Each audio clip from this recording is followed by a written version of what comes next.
ایٹمی تجربے نے زمین ہلا دی۔ ایران میں زلزلے کے جھٹکے محسوس کیے گئے ہیں۔ ایران کے صوبے فارس میں خونچ کے قریب 4.3 شدت کا زلزلہ ریکارڈ کیا گیا ہے۔ امریکی جیولوجیکل سروے کے مطابق زلزلہ مقامی وقت کے مطابق صبح کے وقت آیا ہے، جس کی گہرائی 10 کلومیٹر تھی۔ امریکی جیولوجیکل سروے کے مطابق زلزلے کا مرکز ایک بڑے دیہی علاقے گراج سے تقریباً 55 کلومیٹر شمال اور شمال مغرب میں تھا۔ سوشل میڈیا پر مختلف اکاؤنٹس اور نیوز ایجنسیز کی جانب سے یہ دعویٰ کیا جا رہا ہے کہ ایران میں زلزلہ ایٹمی تجربے کے باعث آیا ہے۔ مغربی دفاعی ماہرین نے بھی خدشہ ظاہر کیا ہے کہ یہ ایرانی رجیم کا جوہری تجربہ ہو سکتا ہے۔ تہران اور تل ابیب میں شدید بمباری جاری ہے۔ ایران اور لبنان میں مجموعی اموات کی تعداد 787 تک جا پہنچی ہے۔ ایٹمی تجربے کے باعث زمین ہلی۔ ایران میں زلزلے کے جھٹکے محسوس کیے گئے ہیں۔ ایران کے صوبے فارس میں خونچ کے قریب 4.3 شدت کا زلزلہ ریکارڈ کیا گیا ہے۔ امریکی جیولوجیکل سروے کے مطابق زلزلہ مقامی وقت کے مطابق آیا اور صبح کے وقت آیا ہے، جس کی گہرائی 10 کلومیٹر ریکارڈ کی گئی ہے۔ امریکی جیولوجیکل سروے کے مطابق زلزلے کا مرکز ایک بڑے دیہی علاقے گراج سے تقریباً 55 کلومیٹر شمال اور شمال مغرب میں تھا۔ سوشل میڈیا پر مختلف اکاؤنٹس اور نیوز ایجنسی کی جانب سے دعویٰ کیا جا رہا ہے کہ ایران میں زلزلہ ایٹمی تجربے کے باعث آیا ہے۔ مغربی دفاعی ماہرین نے بھی یہ خدشہ ظاہر کیا ہے کہ یہ ایرانی رجیم کا جوہری تجربہ ہو سکتا ہے۔ تہران اور تل ابیب میں شدید بمباری بھی جاری ہے۔ ایران اور لبنان میں مجموعی اموات کی تعداد 787 تک جا پہنچی ہے۔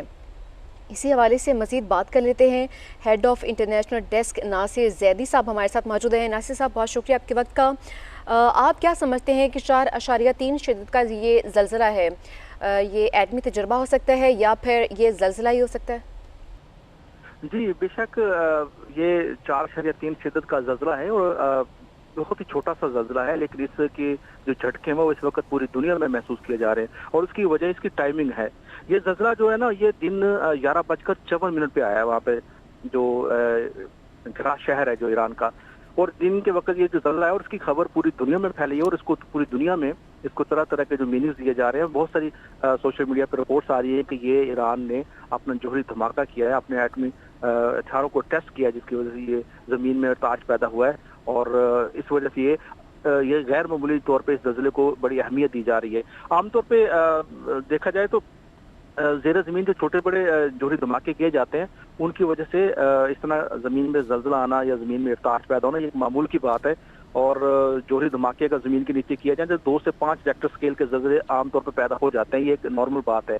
تو اس تناظر میں پوری دنیا میں زلزلے کے یہ جھٹکے آئے ہیں دن کے وقت ایران میں، ان کو جوہری دھماکے کے ساتھ جوڑا جا رہا ہے۔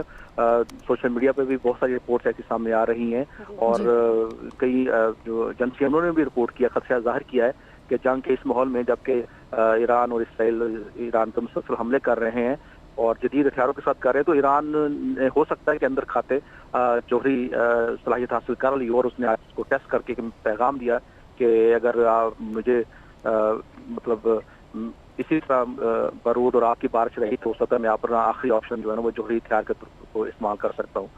بہرحال اس طرح کی کیا سرائیاں سوشل میڈیا پہ جاری ہیں، اور یہ چھوٹا سا زلزلہ جو ہے اس وقت پوری دنیا میں آفٹر شاکس کا باعث بن رہا ہے۔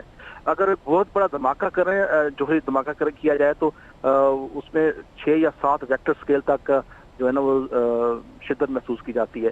تو یہ 4.3 کی شدت کہا جا سکتا ہے کہ ہو سکتا ہے یہ چھوٹے اسکیل پہ کیا جائے، جو سوشل میڈیا پہ خبریں آ رہی ہیں، جو کیا سرائیاں کی جا رہی ہیں، لیکن اس کے حوالے سے کنفرمیشن نہیں ہے، کوئی ایسی رپورٹ بالکل نہیں ہے۔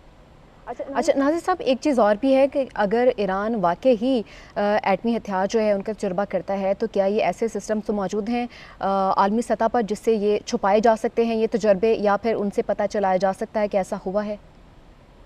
بالکل، آج کے دور میں دیکھیں امریکن جیولوجیکل سروے ایسا ادارہ ہے جو دنیا میں کہیں بھی ہلکا سا بھی زمین میں کوئی پلیٹیں آگے پیچھے ہوتی ہیں یا ارتعاش پیدا ہوتا ہے یا زلزلہ ہوتا ہے تو اس فوراً جج کر لیتا ہے، زلزلے کا مرکز بھی پہچانا جاتا ہے۔ تو زمین پہ کسی قسم کی کوئی حرکت ہوتی ہے غیر معمولی طور پہ تو اس کو فوری طور پہ دیکھا جا سکتا ہے۔ سیٹلائٹ سے آپ دیکھ سکتے ہیں کہ کس جگہ پہ اگر آپ کو لگتا ہے کسی عالمی طاقت کو کہ اس نے ایران نے جو ٹیسٹ کیا ہے تو وہ سیٹلائٹ سے چیک کر سکتے ہیں، اس زمین کی رنگت بدل جاتی ہے، وہاں کا ماحول بدلتا ہے، وہاں پہ ریڈیشن ہوتی ہے، اور ریڈیشن کو بھی اب اتنی جدید ٹیکنالوجی آ گئی کہ سیٹلائٹ سے آپ میجر کر سکتے ہیں۔